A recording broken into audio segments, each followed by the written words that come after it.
4 high schools, 7 middle schools, 1 college, and a university, and much more. Now introducing your most comprehensive weekly local sports show in Madison County, the Richmond Register Sports Show. The Richmond Register Sports Show is brought to you by MetroNet, superfast internet, simply a better connection. Central Kentucky Pressure Washing, Total Comfort, heating and air conditioning. Let Total Comfort keep you cool or warm this winter.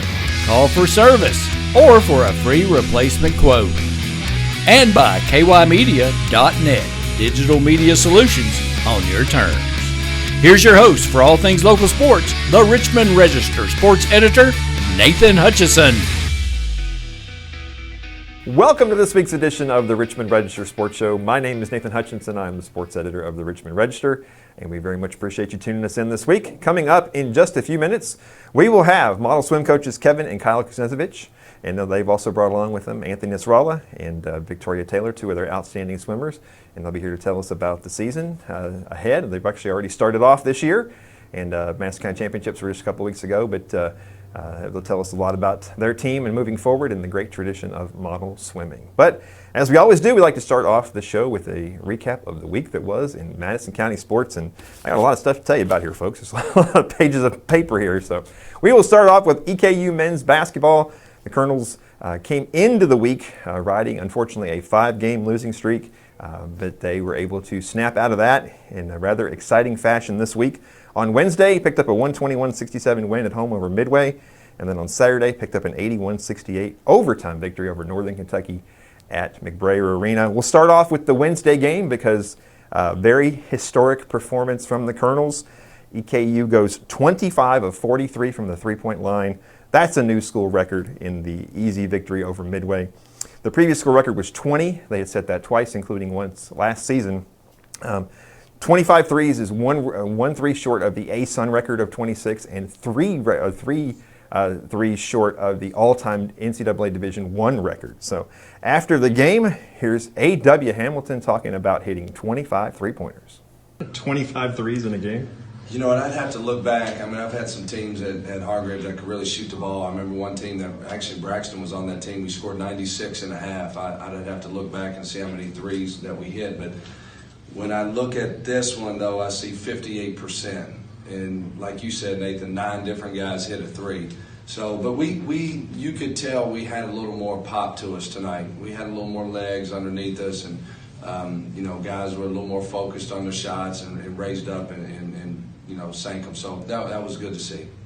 Yeah, you weren't just kind of chucking them up there. I mean, it was a great percentage. Yeah, I thought we moved the ball really well. I think really to start the game, we moved the ball really well.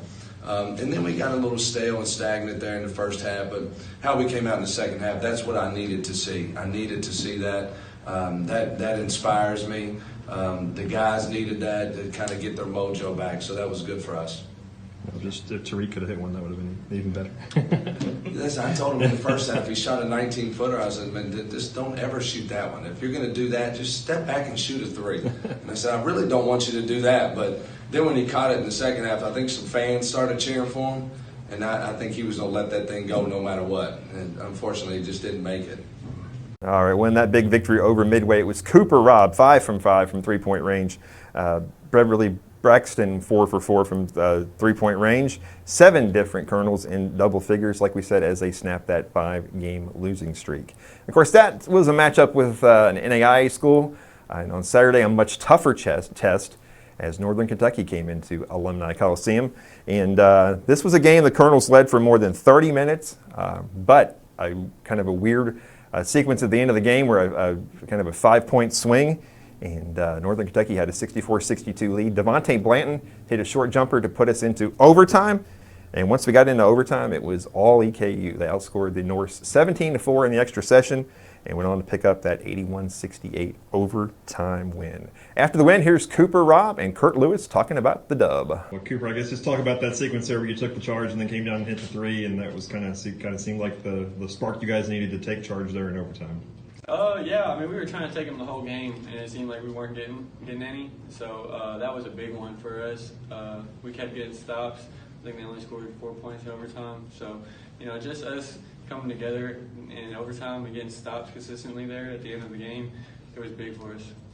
Since Kurt mentioned it, we have to put you on film singing. How come you didn't dunk on the steal and the layup in overtime? It's not me. I know your role. Know your role. But Kurt, just talk about, it was just a battle back and forth, and they had that little 5-point play there at the end to get it to overtime. And how did you guys recuperate and get ready for the overtime? We knew it was a battle going into the game, and then once they did that 5-point swing and the timeout and the huddle, we just kept our head. It was still time on the clock, so we believed in ourselves, got it to overtime, and then I feel like we took over in overtime, won the game. Cooper, you're half quarter there at the end. You thought it was online. I thought it was going to go in. But, yeah. A little more on it. All right, Cooper Robb had 19 points, and Devontae Blanton had 16 points as the Colonels moved to 7-6 on the season. The game also marked the season and Colonel debut for Iron Bennett, a transfer from Marshall. The kid has had a lot of issues since he got here. He's had some health issues, some knee problems, also trying to get cleared academically through the NCAA and transfer-wise as well. But he finally got on the court. He had 5 points and 6 rebounds. And this young man, there were fans in the stands with signs and people excited to see him. And when he walked out on the court, for the first time, he got a standing ovation. So here's Coach A.W. Hamilton talking about Iron Bennett. I was emotional too when Iron went in. I'm so proud of Iron. I've known Iron for years, and Iron and I've been through a lot together. And I've watched him go through everything he's went through with his knees, everything he's went through with his academics, and then everything he's went through in the last 2 weeks being a medical scratch, and then him to come out here and impact the game like he did. That was a powerful moment for us. It really was. He plays 12 minutes, he gets 6 points, and he gets 5 rebounds. And he just brings a lot of energy to us. He brought energy to the building, and when the building brings energy, it pours into our kids. So that was electric. That was huge for us. You got fans up there they're holding up signs with number 2 Bennett. That's not even his family. I know his family. They're not here. But yeah, so he's Irons will have a big major impact on the program. He already has, and he's a fan favorite because everybody sees him out in the community, the things that we do in the community. And he's got a big smile. He's so happy. He's so positive. He's the best camp coach I've ever had. That kid is so good at energizing young people. So he's a special guy. Irons will have a major impact on this program. All right, well, thanks, Coach. And the Colonels, like we said, go to 7-6 on the season.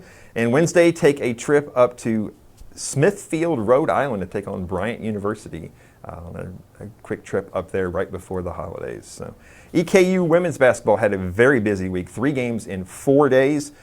2 of those on the road. Wednesday picked up a 66-43 win at Moorhead. And then on Thursday suffered an 82-38 loss to number 4 Louisville. And then Saturday we're back home to get a 56-49 win over Pikeville. We'll start off with the Moorhead game. That was a homecoming of sorts for Coach Greg Todd, who for the past 7 seasons was the head coach at Moorhead State. And as the Moorhead State coach, he lost his last 4 games against EKU. This time around, he was on the winning side of that rivalry. And here's Greg Todd talking about what it was like to go back to Moorhead and get a victory. Wednesday was a good night for us. For me, Moorhead State was great for myself and my family. It gave me an opportunity to coach at the Division I level, and a lot of friends there. My 2 daughters graduated. So, but the game itself was great. I think it was one of the larger point spreads. I thought overall our best game that we played up to date. I know Moorhead State is with any coaching change now. There's quite a bit of a turnover that happens. And here, May 11th. I mean, that's kind of late, but their staff had to deal with June, and they got some very good athletes. I think they'll get better as the year goes, but it was just an overall great game that we played. I thought Jayla Johnson came out and was really smoking offensively and sprained her ankle. So we were pleased with that game from start to finish. All right, well, thanks, Coach. And in that big win over Moorhead, it was Jayla Johnson had 15 points before she left the game with an injury. Ariel Kirkwood had 11 points as well. And, of course, that was a homecoming for her as well because she's a transfer from Moorhead State. So The next day, on Thursday, EKU made the difficult trip up to Louisville to take on the 4th-ranked Cardinals, and didn't go very well, obviously. 82-38. Jayla Johnson did not play because of that injury she sustained in the Morehead State game. Cardinals shot 25% from the field, had 25 turnovers, and scored just 5 points in both the 3rd and 4th quarters. It was Emma Hacker with 10 points and Ariel Kirkwood with 8 points. And on Saturday here at McBrayer Arena, playing for the 3rd time in 4 days, the Colonels looked a little tired, and the NAIA Pikeville Bears came into McBrayer ready to play. The Pikeville led for almost 35 minutes in this game. With 4:49 left, Bree Crittenden hit a 3 to put EKU in the lead for the first time in the game. And EKU finished out strong, though, to pick up a 56-49 win. And it was Berea Bass with 14 points in that game, and EKU was 2 of 15 from three-point range. The Colonels will be back in action Tuesday on the road against Appalachian State. Berea College basketball. The Berea College women finished out the fall portion of their schedule on Monday at home with a 71-46 win over Spalding at the Seabury Center. It was Leah Parker with 15 points and Aaliyah Hampton with 14 points. And afterwards, we got a chance to talk to Bailey Vanover and Destiny Combs. We're here at the Seabury Center at Berea College, where the Lady Mountaineers have wrapped up the fall portion of their schedule with a 71-46 win over Spalding. That's Bailey Vanover. That's Destiny Combs. Ladies, congratulations. Thank you so much. Bailey, 9-3 to finish off the fall part of the schedule. 4-0 in the conference. You guys got to feel pretty good about where you're at going into the break. Yeah, we do. We feel really good. We got a big win this past weekend at Piedmont, and just to finish it out at home with a win, that feels really good going into the break. So we're going to come back strong, but for now, we'll take a little bit of a rest. Hey, listen, you guys don't play again until January 8th, so it's quite a bit of a break there. So you're going to go home. What are your plans? Go home, try to get in the gym because we have like 3 weeks off, so I got to, try to stay in shape something.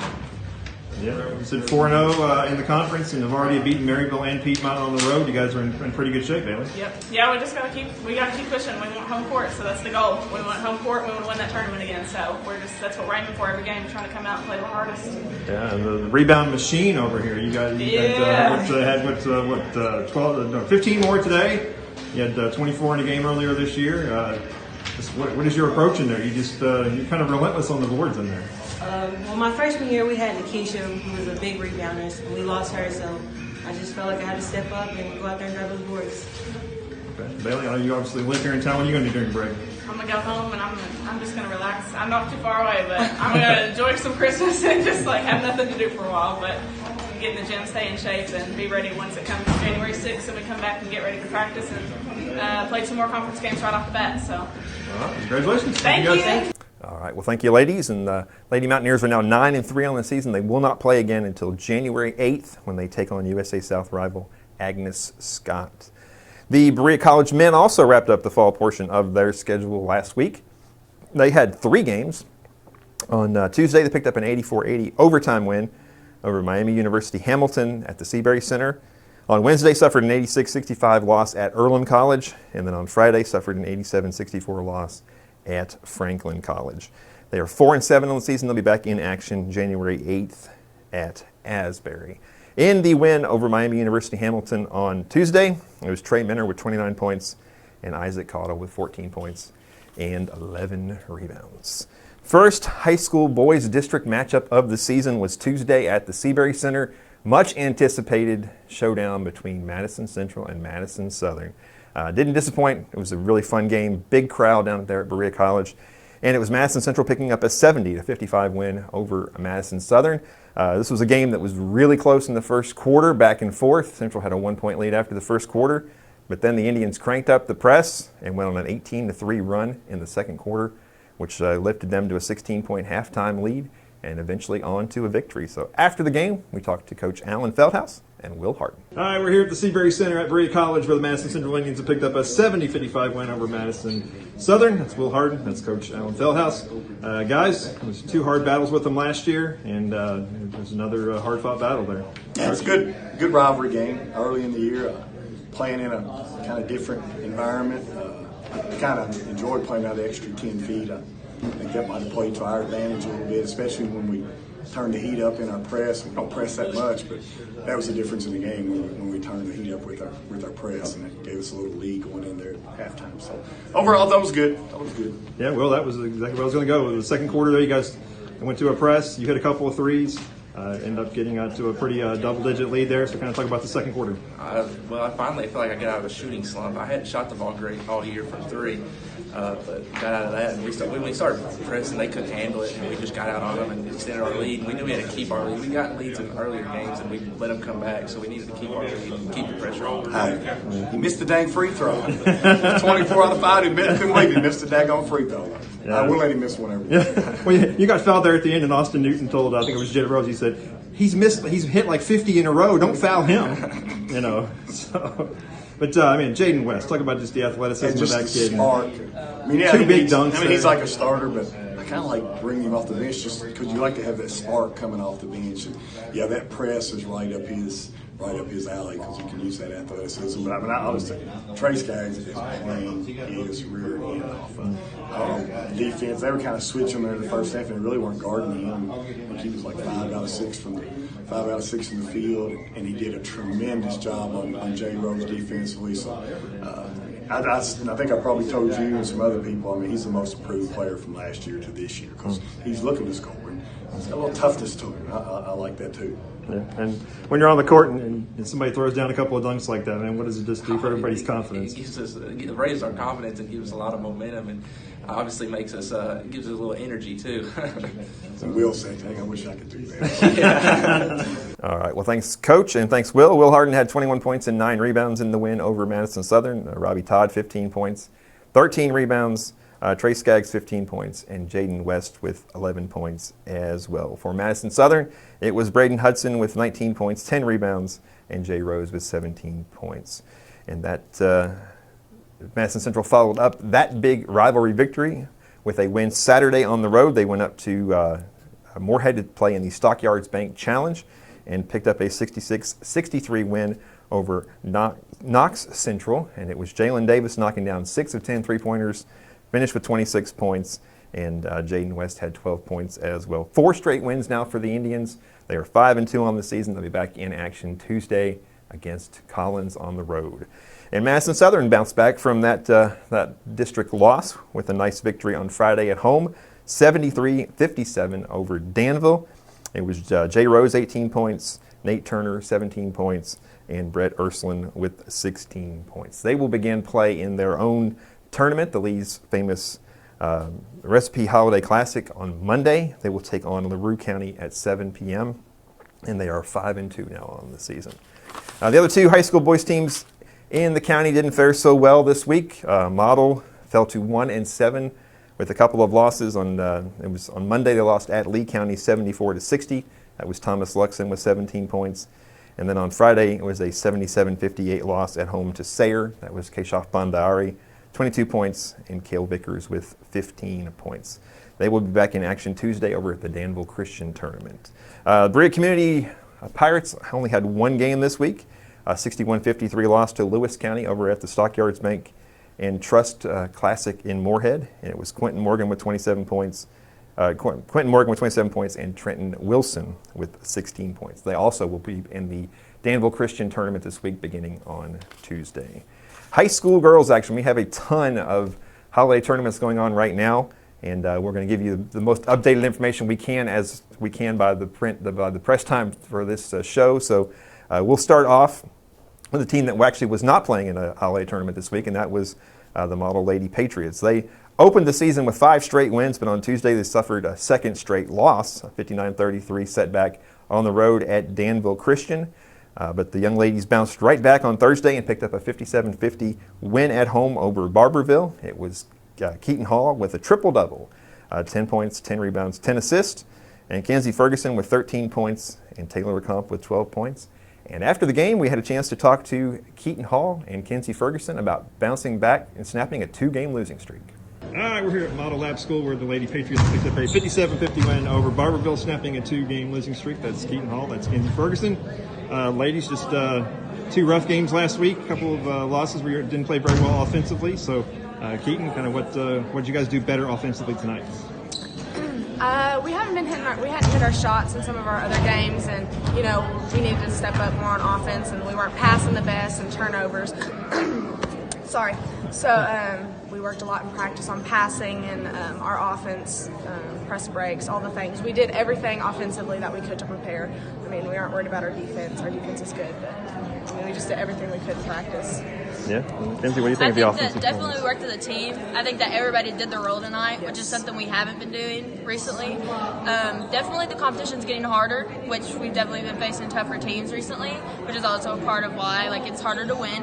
And tonight was definitely a good team, and I feel like since we played our roles, we won, and that's basically what it took today. Yeah, Keaton with the triple-double, 10, 10, and 10, but EK Lawson had 21. She had 5 threes. Kenzie was in double figures. Taylor was in double figures, so it's really probably the best all-around offensive performance you guys have had. It's great when you have all 5 starters in double figures. That's just good basketball. It's good offense. EK had been struggling with her shots a little bit, and so she's been working in practice, and we've been, trying to boost her confidence a little bit so that she can just shoot it still. And she obviously excelled tonight. So yeah, after a 5-0 start, good to get back in the win column, huh, Kenzie? Yeah, I definitely think so. I definitely say this was a close win too. It wasn't like we blew them out of the water, and for us all to hit double digits, I definitely just think it came to all of us having to be ready to play. I mean, it was a good team, so it wasn't like we scored that good and blew them out. It was a really tight game, and I feel like we all just came together as a team, let it all out there. Cool. All right, congratulations. Thank you. All right, thank you, ladies. And then they followed up that victory on Saturday with a blowout win on the road over Eminence, 58-12 on Saturday. It was Kenzie Ferguson, 14 points, Taylor LeCompte with 12 points, and Keaton Hall with 11 points. They ran out to a huge first-half lead and rolled past the Warriors up there in Eminence. That takes them to 7-2 on the season. They'll be back in action Monday versus LCA at the Sayre School Classic up in Lexington. It was a very tough week for the Madison Southern Lady Eagles basketball team. They not only suffered 3 losses, but Reese Eastup, one of their better players, suffered a knee injury. Don't know the extent of it yet. Unfortunately, it looks like it's pretty serious. But on Tuesday, 55-43 loss at North Laurel, which was the game where Reese was hurt. And then on Saturday, they opened play in the Berea Holiday Classic and had a 53-48 loss to Menifee. And then on Sunday, 53-45 loss to Floyd Central. And in the loss to Menifee County, it was Hadley French with 10 points. And in the loss to Floyd Central, it was Bella Moberly with 12 points and 6 rebounds. They will continue play in the Berea Holiday Classic on Monday, and it will be against Oldham County down there at Berea Community. All right, Madison Central Lady Indians opened the season with 6 straight losses, including a 53-45 loss to Connor on Wednesday night at home. But on Thursday night, they finally got their first victory of the season, 66-59 in Richmond over Whitley County. It was Bailey Hensley, 19 points, Eden Carter, 13 points, Chloe Freeman with 12 points. And after the game, we had a chance to talk to Central coach Brad Lovely and Chloe Freeman on finally getting that first dub of the season. All right, we're back here at Madison Central High School where the Lady Indians have picked up their first win of the year, 66-59 over Whitley County. Coach Brad Lovely, Chloe Freeman. Coach, get that 0 off your record must feel pretty good, huh? Yeah, I just told the girls, it's hard when you've gone on a streak like that to fight and win a game. You always feel like every mistake just multiplies. And I feel like now we got that monkey off our back. We maybe get a nice little run playing at home helps. And so they're excited. I'm excited. They deserve it. They played well.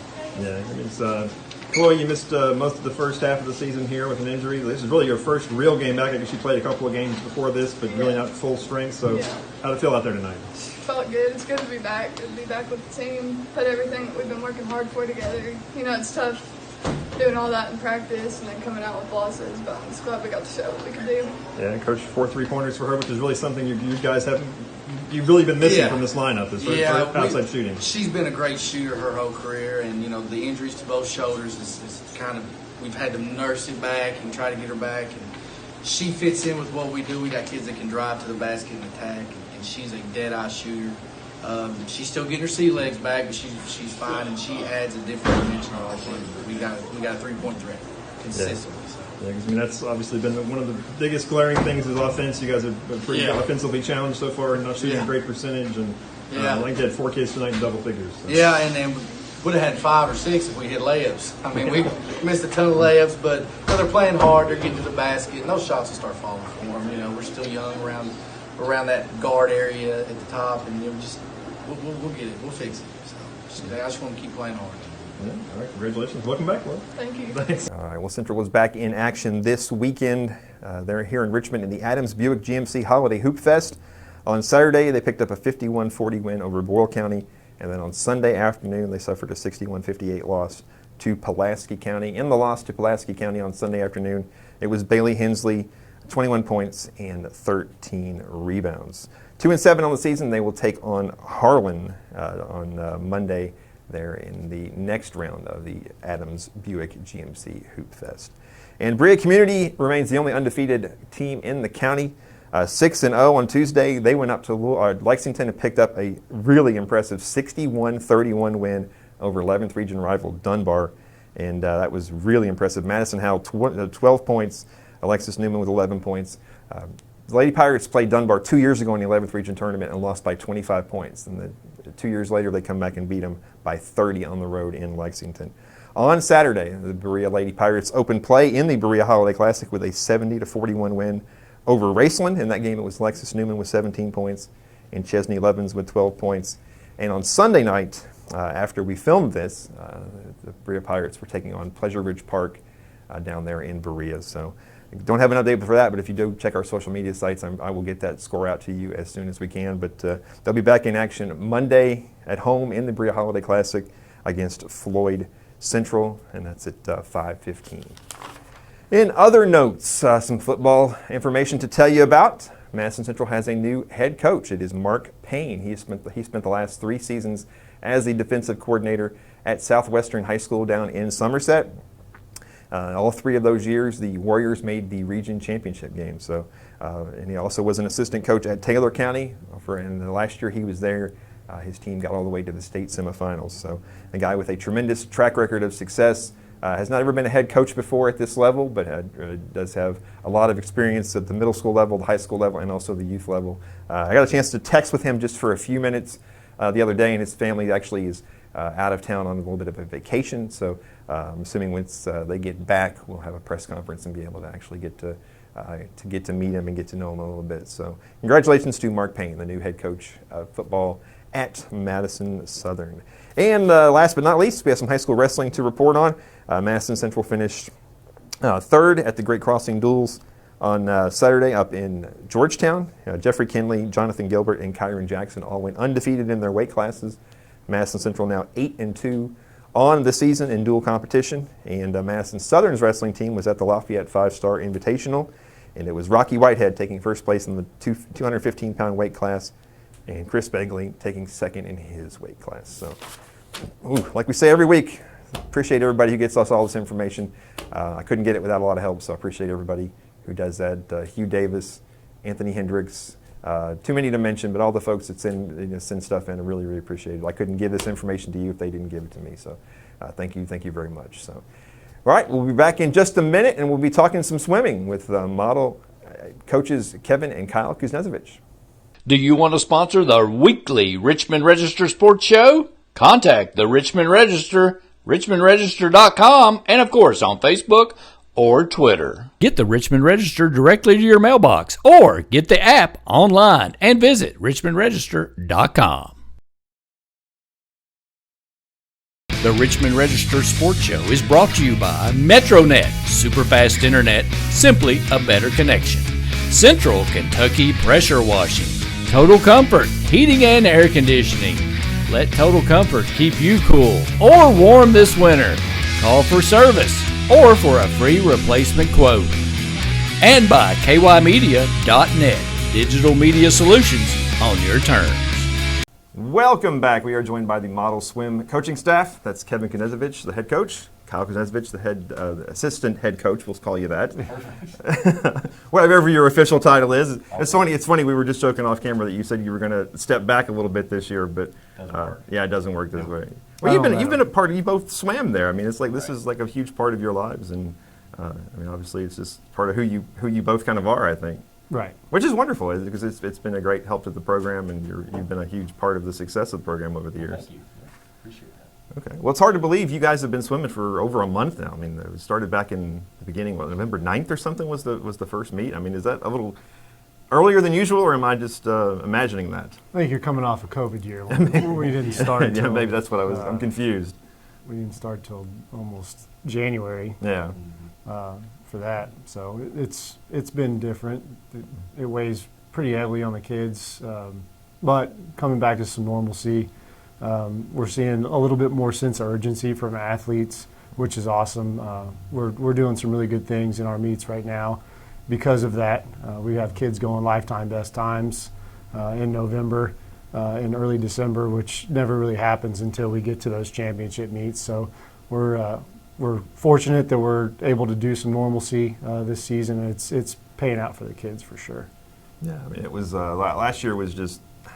I mean, we're all so grateful that there was a season, but there was so many things that were put around it that made it so difficult. I mean, Kyle. I mean, to me, I don't want to be critical of the KHSAA because luckily we were able to have full seasons of all sports last year, but to have that crazy state setup where regionals, kind of satellite sites for the states, and you're not actually competing in the water against the people you're with. That I mean, that I know under the situation that was kind of maybe not the best way to handle it, but it's very, very unusual and not optimal. I wouldn't think. Very unusual, and I remember distinctly having the region meets not even starting until in state meet in April, and that's basically 2 months later than we usually would have it, and it changes all your planning as coaches, strategizing, training. A lot of the swimmers on a lot of these teams, as you know, swim club year-round as well, and that throws those schedules off as well. So that was a really tough thing to deal with. Plus, you're just trying to keep everyone motivated at that point after 2 extra months, which is a little challenging in itself. No spectators, and I mean, exactly. Both the young people we're going to talk to here in a minute were in the state, but they're not actually in the water racing against the people that they were competing against. So that's, I mean, you competed at the college level and stuff. I mean, I can't even imagine that how difficult that would be. It's extremely difficult. Our sport is an individualized to a certain extent, but it's just like track and field. If you can't see somebody that you're racing, you don't know to speed up or slow down or pace yourself in certain ways. So it was very, very difficult, especially if you're competing for a championship like we had for one of our athletes last year. I thought it was extremely difficult for her to kind of be able to push herself and see where her actual competition was, because they're in different parts of the state actually racing each other in different parts of the state in different pools. So it was very difficult, but our kids did a really good job. We prepared all year for it. Just kind of took it one day at a time, week by week, and we didn't know if we were going to be able to have the championship meet. So just having it was a plus, and I think our team rose to the occasion and did really well. Yeah, well, back to some degree of normalcy. A couple of Fridays ago, we had the Madison County Championships over at EKU, and as has kind of become the norm here, when the local teams here get together, you guys win the boys' title, Central wins the girls' title, and then the overall title was pretty competitive. They edged you out this time, but that's kind of how it's been the last, I guess, 3 to 4 years since you guys went over to the 9th region. Sure, yeah, it's. I don't want to call it normal because I don't like losing, so to speak, but. We've had some fortunate years on our boys' side with talent. We have tremendous talent on the girls' side. We just lack the numbers. Yeah. We have a super small school, so when we have 20 kids against 45 in a meet like that, or even in a regional championship meet where really everybody counts to points, it's tough to compete. So just the fact that we are able to compete and give a challenge speaks dividends to our talent level that we have at our school, and the investment that our kids give to our program. I can't be more proud as a coach for those kids and all their dedication that they provide. Yeah, Kyle, I mean, you had 5 kids win 2 individual events each, and so you're small, but you're mighty. Yeah, that's kind of been a thing with model in all sports, really. But specifically our experience in swimming, growing up, it was the same way.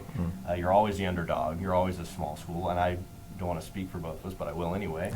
I think we like it that way, and I think a school our size probably shouldn't compete at the level that we do in a lot of these events. And I think based on the way the team has been swimming so far this year, looks really good. Had some great swims, as Kevin just said at the meet the other night, and I think we're going to have a really exciting regional meet this year as well. Yeah, we had 6 individuals and 4 relay teams make the state last year, and most of those kids are back. I guess Harrison graduated and a couple others, but let's talk about the guys or the kids you got back. Obviously, Victoria Taylor is one of the highlights. So she just last week signed with Texas A&M. She's been on the state podium several times already in her career. I mean, an absolute dominant breaststroker in the 9th region. So talk a little bit about her. Yeah, absolutely. I mean, she works extremely hard. Everything that she's done in the sport of swimming, she's earned. Nothing's ever really been given to her. She's really come to fruition as a leader in our team.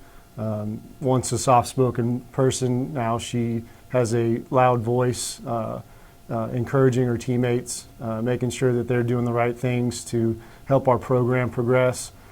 She's super unselfish when it comes to success. She wants everybody to succeed around her, which in turn elevates her. And we've had several conversations throughout her development to make sure that she's doing all the right things and that she's encouraging one another, and it's going to help her. It takes some stress off of her stuff, and seeing that she's signed with Texas A&M early is awesome. Now she can kind of focus on enjoying the rest of her senior year and having some more success with us. Yeah, I mean, Kyle, Olivia Stotts, I mean, she's a kid that finished 12th last year in the state in the butterfly, and she can do several different events for you, so talk about her.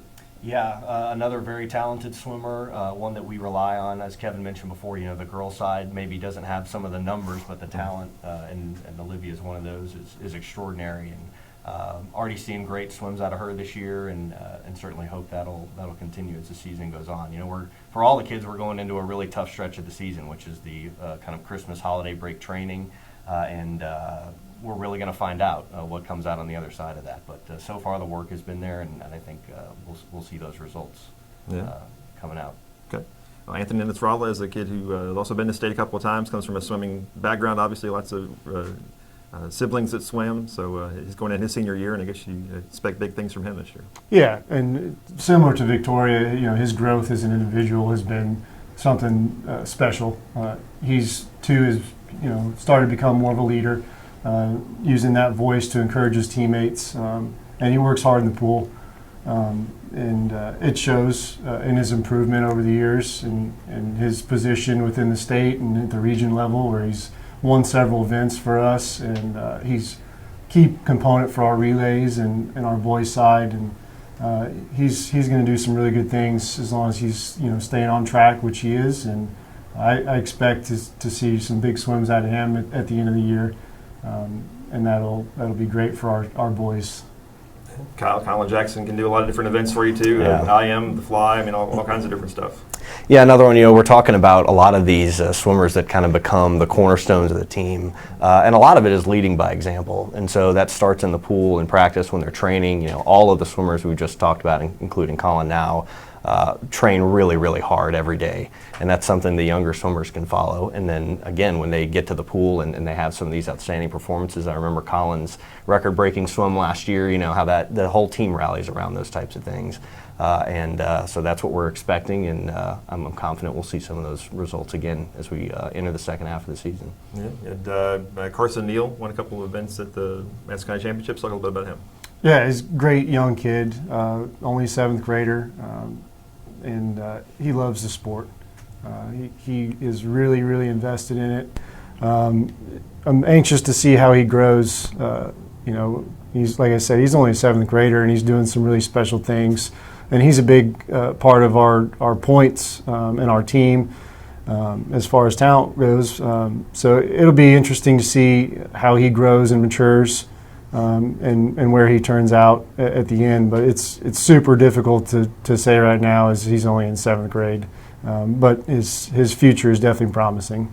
Yeah, and you got Caden Collier there too, Colin Lair, some of those other kids. I mean, we're definitely stacked as far as talent goes, and there's no shortage of it.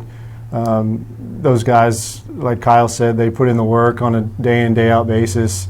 They do all the right things outside the pool to keep them in the pool as far as grades and what they're doing extracurricular wise. They're doing all the right things, and they're invested. One of the biggest things that Kyle and I kind of got together and talked about when we took over this program is, how can we get it back to the level of dedication and pride that, we had when we were swimming. And I think, these kids that are seniors now were the start of that. And you see that they've kind of carried it through, and now the younger generations are coming up and coming through the program, and it's automatic now, which is exactly the way we wanted it. It's the way we envisioned it, 4 or 5 years ago when we took over. So, and all of the kids you're mentioning are a huge part of that. Yeah, there's a great legacy there. I believe people realize that a couple of state championships, overall team state championships, right back in the 90s and 80s, and you won some individual state championships, All-American, and had people come through even after that with Cain Birchall won some state championships, and so there's a long history there. So absolutely, model swimming has always had a rich tradition of success and winning championships at the state level, and we want to get back to that, and we want to get back to winning, regional championships on the girls and boys side, and we're well on our way. It just takes a long time. Yeah, the legacy of Tim Cahill lives on, so that's great. That's a great thing. Absolutely. Not a bad thing at all. Yeah. I was talking to you the other day when we were at Victoria's signing, and you told me something I didn't know, but club swimming is back at EKU, because you actually run the aquatic center. I do. I'm the aquatics director at EKU, and Eastern is going to start a club team. It's not athletic varsity sport. Hopefully, maybe one day that we'll have that conversation down the road. But as of now, it's a great start, and we're hoping to start some practices and some team meetings in the spring semester and get to competition in the fall, which is a great option for some kids that maybe aren't able to get to a university level and swim, but they can come to Eastern and go to school and still compete on a college level type team, and I'm really looking forward to that. So yeah, because back in the 70s, 80s, there was a great program at Eastern. The Eastern's Electrifying Eels. The stuff is still on the wall over there at the natatorium, and so that'd be great to get back to that. But no talk yet of maybe bringing back full varsity, but this is at least would be a first step in that direction if the powers to be wanted to go in that direction. Yes, no talk yet of the varsity team, but this is the first step, as you said. So we're excited about it, and just having that other option for these kids that swim high school and have success, and if they want to swim, they can. Yeah. That'd be great, because unfortunately across the state and across the country, colleges and universities have been dropping swimming programs everywhere. So even your old school, Western, dropped the swim program. So that'd be great. I think going forward, if they were going to bring back varsity, I would probably need a new facility over there, though. I mean, we love the little natatorium over there, but it would for college level competition, I think it would need. Yes. Need something. Yeah, we would definitely approve of a new facility. Although Alumni Coliseum is super fast, it's one of the fastest pools in the state, in my opinion. But yeah, I think the future is bright for swimming in our community. It's such a tight-knit community in swimming. Just in Madison County in general, I have the pleasure of coaching several kids across the county. You coach a lot of the Central kids. I do. So. I coach kids that go to all 4 schools in Madison County: Berea, Southern, Central, and Model. And they're all great kids, and they have great families, and the community is super strong again, like it was when we were growing up, and that's exactly what we want. So the future is bright for swimming here, and as long as we can continue to grow and work together, it's a great thing. Well, Kyle, you're still involved with the aviation program at EKU, so kind of update me on what's going on over there. Is anything changed during the pandemic, or is it kind of?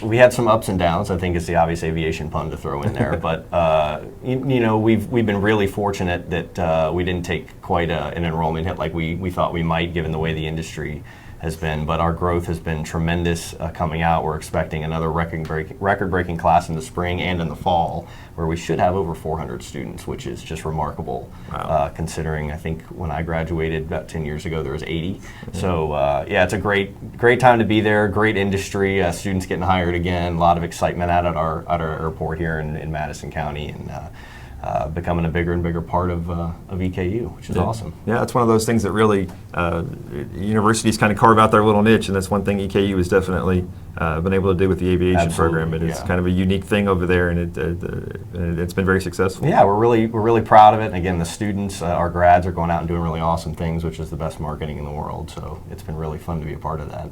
Yeah. All right, we got the break coming up, and when are you guys back in the pool again? Well, swimming never rests as far as competition-wise. I'd have to check. There's good answer. There's a lot going on in January sometime. Yeah, I think we open back up with Tate's Creek when we come back from break. So that'll be. We haven't swam against them in a while, so that'll be a good test for us. See where we're at after Christmas training. Yeah. Kids got out Friday, right? Back in the water tomorrow, right? For That's practice. Correct. So there you go. There's your break for swimming. They can't get enough of it. It's like fish in water, right? They just go back in for another bad pun, I guess. There you go. Yeah. Easy for us to say. I'm not sure the swimmers agree with that. Yeah. All right. Well, congratulations on your success, guys, and thanks for always being so helpful getting us information and stuff. And they have the meets over at EKU, the Alumni Coliseum. I don't think you guys charge anything, do you? We do not. No, and we're back to last year was no attendance, but we are back to having attendance. Absolutely. So if you want to come on out and check it out, you guys stream any of those on Facebook or anything? I think they're doing that this year. Yeah, they did it last year, I guess, because people couldn't come in. Right. Correct. Exactly. Yeah. Yeah. So that's so if you want to check it out, come in there. It's always fun. The region in there is fun. It is great environment. Really small place, lots of people. It gets a little hot in there. It gets really, really loud. Great energy. A lot of intensity in there. It's awesome. But it's a lot of fun. All right. Well, thanks a lot for stopping by. I know Thanks, Nathan. 2 years ago when we were over the old place, you guys came by, so it's good to have you back. Appreciate it. Thanks for having us as always. Yep. All right. We'll be right back with Victoria Taylor and Anthony Nasrallah. Do you want to sponsor the weekly Richmond Register Sports Show? Contact the Richmond Register, richmondregister.com, and of course on Facebook or Twitter. The Richmond Register Sports Show is brought to you by MetroNet, superfast internet, simply a better connection. Central Kentucky Pressure Washing, Total Comfort, heating and air conditioning. Let Total Comfort keep you cool or warm this winter. Call for service or for a free replacement quote. And by kymedia.net, digital media solutions on your terms. Welcome back. We are joined by Victoria Taylor and Tony Nasrallah. We'll call you Tony. How about that, Anthony? Sounds good. Okay. Well, thanks for coming in, you guys. And swim season already underway. Madison County Championships in the book, and a little bit of a break here before you get back into the pool. So I guess, Victoria, the big news with you was signing earlier this week with Texas A&M. Yes. It was an amazing experience there to be over there to watch you do that. So just tell everybody about what other schools you talked to and where else you visited. Yeah, so I visited the University of Miami and George Washington University, Tulane, and also Texas A&M, which was my favorite. I went to an official visit down there and saw a football game and watched the practice and kind of just went through what the swimmer's day would be like. And that was just definitely my favorite. I could just tell that I would fit in there, and yeah, so that's why I chose it for my future. Yeah, a buddy of mine, Russ's kid, has been going on some of these visits, and they really roll out the red carpet for you, don't they? It's a lot of fun. It was really nice, really awesome. Yeah. All right, well, the season is underway, and like I said, the Madison County Championships the other night. Tony, when you guys, obviously, we were just joking there with the coaches, you guys are small but mighty, and any chance you guys get to beat the bigger school, especially that one across town, is always great. And you guys won the boys championship at the Madison County Championship, so I'm sure you guys always enjoy that. Yeah, it's always a good time racing against other schools in Madison County, and the championship meet is one of the biggest meets we have this season, so it's always good to go out there and race. I was joking with Kyle earlier. I'm like, how many Nasrallahs have come through the model swimming program? But I guess there are 4, because you have a younger sister and you have the 2 older siblings too. Yeah, I'm the 3rd one, and then my younger sister will be the 4th. Okay, so yeah, you guys are just ingrained in this. I guess it's just part of just kind of family tradition, I guess, at this point, huh? Yeah. Okay. So when did you get involved in swimming? I know you started. You said you started when you were about 6, but what about you, Tony? I started around taking lessons probably when I was around 3 or 4, and then competitive when I was around 7, I think. Okay. You were at Arlington with? I originally was born in Ohio, so I started swimming there. And then once I moved to Kentucky, I started swimming at Arlington. Okay. And your family have a swimming background? Did your parents swim or anything? My mom swam throughout her whole career, through elementary, through high school. Okay. Yeah, I remember hearing that before. So you guys, it's definitely in your guys' blood, I guess. Yeah. Okay. Well, I know you. A little different for you. You told me the other day when you were younger, your parents tried you in a bunch of different things. Athletically, nothing really stuck. You did cheer, you did dance, and then they put you in a pool, and something just kind of clicked. And yeah, my mom did cheer, and my dad did a whole ton of different sports. So I guess they didn't really know what I would be good at, but I definitely am not good on the land. So I guess that's why swim was. You're only coordinated in the water. Yeah, I'm not really coordinated on land. Okay, well, over the years, you started at Arlington, though, right? Yeah, yep. In the summers. And kind of when did breaststroke has become your event? Kind of when did that kind of, for whatever reason, click into you and kind of become your event? Probably just because I was better than other people at it. I was like, oh, I'm glad I'm actually like beating people in this, and my other events I wasn't really great at. So then I guess I just started doing it a lot more. And then like so swimming year round, like that's kind of what mainly like showed me that I was better at that event than others, and just continued to work more on that specifically, which got me better at that. 4 straight region titles in it, and then what, 3rd place and 4th place in the state in it, right? Yeah. The last couple of years. So, Tony, you've done a bunch of different events. I guess here recently it seems like you've been focusing more on the freestyle, but you've done the IM and a bunch of other ones. So talk about the events you do and kind of which ones you like better than others. So I recently was swimming like fly, freestyle, and then I started focusing more on freestyle. Kind of lacked the coordination, I guess, for the other strokes. It's just easiest for me. I just like how competitive freestyle is, because it's the fastest event in stroke. So it's just really nice to just go up there and race against people. Yeah, I mean, for both of you, those 3 specialized strokes, the breast, the back, and the fly, I mean, those are, obviously most everybody will do, freestyle. It's what everybody does when we all grow up learning how to just swim freestyle. But talk about those 3 strokes. You guys have both done all 3 of them. I mean, they got to be hard to learn and kind of hard to perfect. Yeah, I'm definitely not I haven't perfected backstroke or butterfly very well at all. Freestyle, we do that like all the time. So just like you said, like it's kind of just like the given stroke. Like everyone can do it. But butterfly, my butterfly isn't terrible. It's just like they're both definitely hard to like be really good at. And same with breaststroke. But I feel like breaststroke's a little different than like the others, because all the others are more like dolphin kicks underwater, which I'm not great at. So maybe that's why I'm better at breaststroke, and the other 3 are just like, but it's hard. Yeah. What about you, Tony? What do you think about? Like Victoria's saying, some of the other strokes like fly and backstroke, a lot of it's technique involved, and it's more focused on underwaters. And I just my underwaters aren't the best, so freestyle is what I go for. Freestyle is like chaos, especially the 50. The 50 is, you breathe like basically once or twice during a 50. I mean, basically that's the goal. Maybe once up and once back. That's about it, right? Mm-hmm. And it's basically like the 50, like the 100-meter dash, underwater, and it goes fast. So kind of when you do the 50, kind of what's the mindset there? I guess you just have to go out and just as fast as you can, as quick as you can, and just. It's like chaos out there. Yeah, just turn and burn, I guess. Just push everything you got in there and just go all out. Yeah. All right. Well, they were telling us before we went on the air here that you want to be in the media. You want to be. Oh, yeah. So what are your future plans there? Well, I want to major in like broadcast journalism.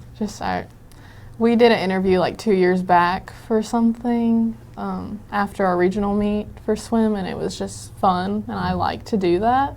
And so I did some of that like at Model. I was like the weekly anchor for our school news, And I just really enjoy like being interviewed or like saying what's going on on the screen, I guess. Well, we're going to give you a chance to add to your highlight reel, because we're going to why don't you ask Tony a question here? What's your favorite kind of practice that we have? Favorite kind of practice? Definitely near the end of the season when we taper. Yeah. Because we don't really do anything. So it gets a little lighter at the end of the season, so you don't have to go quite as hard. Okay. Follow-up question or anything? You could be a good interviewer here. That's we're giving you a chance to practice. Yeah. Yeah. Well, we kind of do like the same practices all year long because we practice with Dolphins with Kevin. So we also do lots of like painful sets. So what's your least favorite thing we do? Least favorite set? Probably stroke days, Tuesday and Thursday, because fly is not really the funnest to swim. Yeah. It's got to be hard on the shoulders, isn't it? Definitely. Yeah. You want to turn the tables on her and ask her a question? I think I'm good. Well, see, they told me you were all quiet and everything, but you kind of come out of your shell over the years, huh? Yeah, definitely in middle school I was more like, didn't really talk to anyone, maybe like some of my friends, not really to like a coaching figure such as Kevin and Kyle. Wouldn't really socialize, maybe go up to them after I swam my event and not say anything, just listen. But now we definitely have a better relationship. I guess it's just grown over time. But I think I'm also more outgoing now and just not afraid to talk to people as much. Okay. Well, Tony, they tell me you're starting to get some college looks as well. So kind of who have you talked to? Who's got some interest in you, and kind of what are your plans? I haven't decided yet where I'm going to be swimming at, but I'm trying to keep my options in-state. So I've talked to a few schools in-state, and I've looked at a few campuses. I haven't decided indefinitely, so I don't really want to say yet, like where, but yeah, I'm trying to stay in-state. Yeah, both seniors, one last go-round. I know you guys still have big goals. You told me the other day, you'd love to win a state championship. You've been third, you've been fourth. Who's the top competition for you in the breaststroke this year? I feel like every year it kind of changes, and there's like some new people that are younger. I'm not really for sure, like definitely who, because I mean you never know like what people are swimming also at regional meets, so it kind of changes every year. Yeah. Tony, you've won some region championships with relay teams. I don't think you've won an individual region championship yet, have you? No, I don't believe I have. So obviously, you'd love to do that, and you've been second a couple times. So you've been right there. So I'm sure you'd love to do that and get on the podium at state as well. Yeah, that'd be great. Yeah, what do you think the events that give you the best chance to do that this year? The 100, 200 free?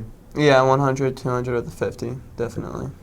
Yeah, nobody wants to do the 500, right? No, not at all. Look at that face. No. The 500 free. Oh my gosh, that's usually when I go as the reporter. I go take a nap during that one because it's like it takes a good 5 or 6 minutes to run their race, and if there's multiple heats of it, it's like, oh my gosh. Oh yeah.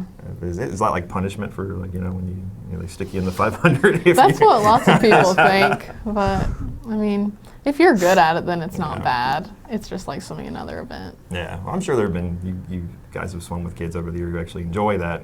Yeah. I guess, but yeah. I guess some people are glutton for punishment. I guess so. Yeah. Well, good luck going forward, guys. Thanks so much for coming in. Congratulations on signing, and we look forward to seeing where you end up as well. It's been a long line of model swimmers that have gone off to college, including that guy over there. You guys might know him, even though he went to Western, but we won't say that. Kevin went to Western, so. And we have a lot of great swimmers at Central too, and Southern, and even Berea's coming on now as well. So, and we will look to have them on in the new year when we have new episodes of the show coming up. So look for that as well. So we are going to take next week off. Randy doesn't want to do a show next week for Christmas. No, it's not. It's not Randy's fault. No, we will be taking this coming week off though, but we'll be back in 2 weeks with a brand new episode of the Richmond Register Sports Show. And as always, the best place to follow us is on all of our social media sites. On Twitter, it's Richmond R Sports, and Facebook, it's Register Sports. So once again, thanks for coming in. Hope you have a great Christmas and happy holidays. And same to all you guys out there. So appreciate you watching, and we'll see you next year. Do you want to sponsor the weekly Richmond Register Sports Show? Contact the Richmond Register, richmondregister.com, and of course on Facebook or Twitter. The Richmond Register Sports Show is brought to you by MetroNet, superfast internet, simply a better connection. Central Kentucky Pressure Washing. Total Comfort, heating and air conditioning. Let Total Comfort keep you cool or warm this winter. Call for service or for a free replacement quote. And by kymedia.net, digital media solutions on your terms.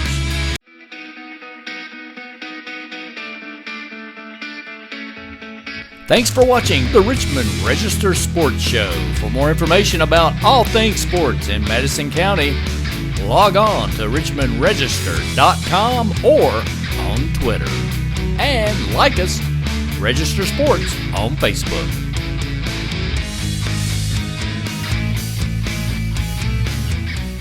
Get the Richmond Register directly to your mailbox or get the app online and visit richmondregister.com.